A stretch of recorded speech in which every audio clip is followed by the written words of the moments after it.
Question is अंग्रेजों द्वारा सिंध विजय की आवश्यकता क्यों हुई। सिंध जो कि अंग्रेजों के द्वारा जीता गया एक क्षेत्र था, जो सिंध विजय जो कि 1843 में हुआ था और इसके नेतृत्व चार्ल्स नेपियर के द्वारा किया गया था।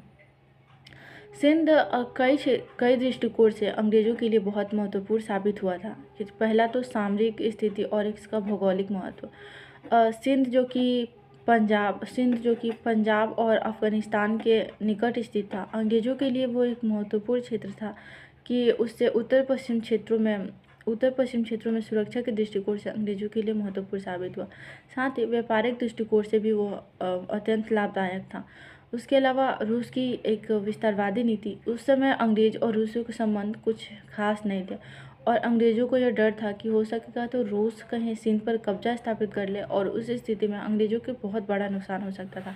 इसलिए सिंध विजय अंग्रेजों के लिए आवश्यक थी। इसके अलावा इसकी सामरिक महत्व, चूँकि सिंध में सिंधु नदी थी और साथ ही कराची बंदरगाह जो कि व्यापारिक दृष्टिकोण से अत्यंत लाभदायक थी। भारत से जो चीज़ों का व्यापार ब्रिटेन तक होता था, जैसे कि वाणिज्यिक फसल, कपास इत्यादि, वो उसके लिए आसान मार्ग था कराची बंदरगाह और सिंध, जिसके कारण अंग्रेज़ों ने इस पर अधिक जोर दिया। और इसके अलावा लॉर्ड एलनबरो की विस्तारवादी नीति। लॉर्ड एलनबरो जो उस समय भारत के गवर्नर जनरल थे, उसका मानना था कि वो विस्तारवादी नीति के पक्षधर थे और जितना हो सके उतने क्षेत्रों का विस्तार करना और वहाँ पे अपना कब्जा स्थापित करना।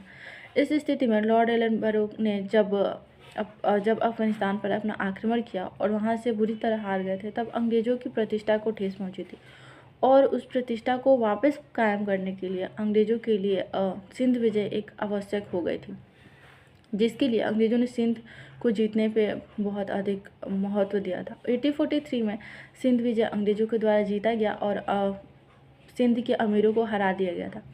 यदि इसके आगे की बात की जाए तो सिंध विजय जो कि अंग्रेज़ों के लिए आर्थिक, सामरिक और भौगोलिक दृष्टिकोण से अत्यंत महत्वपूर्ण था। 1843 में वह अंग्रेज़ों के अधीन आ गया और इस प्रकार वह भारत का एक क्षेत्र बन गया।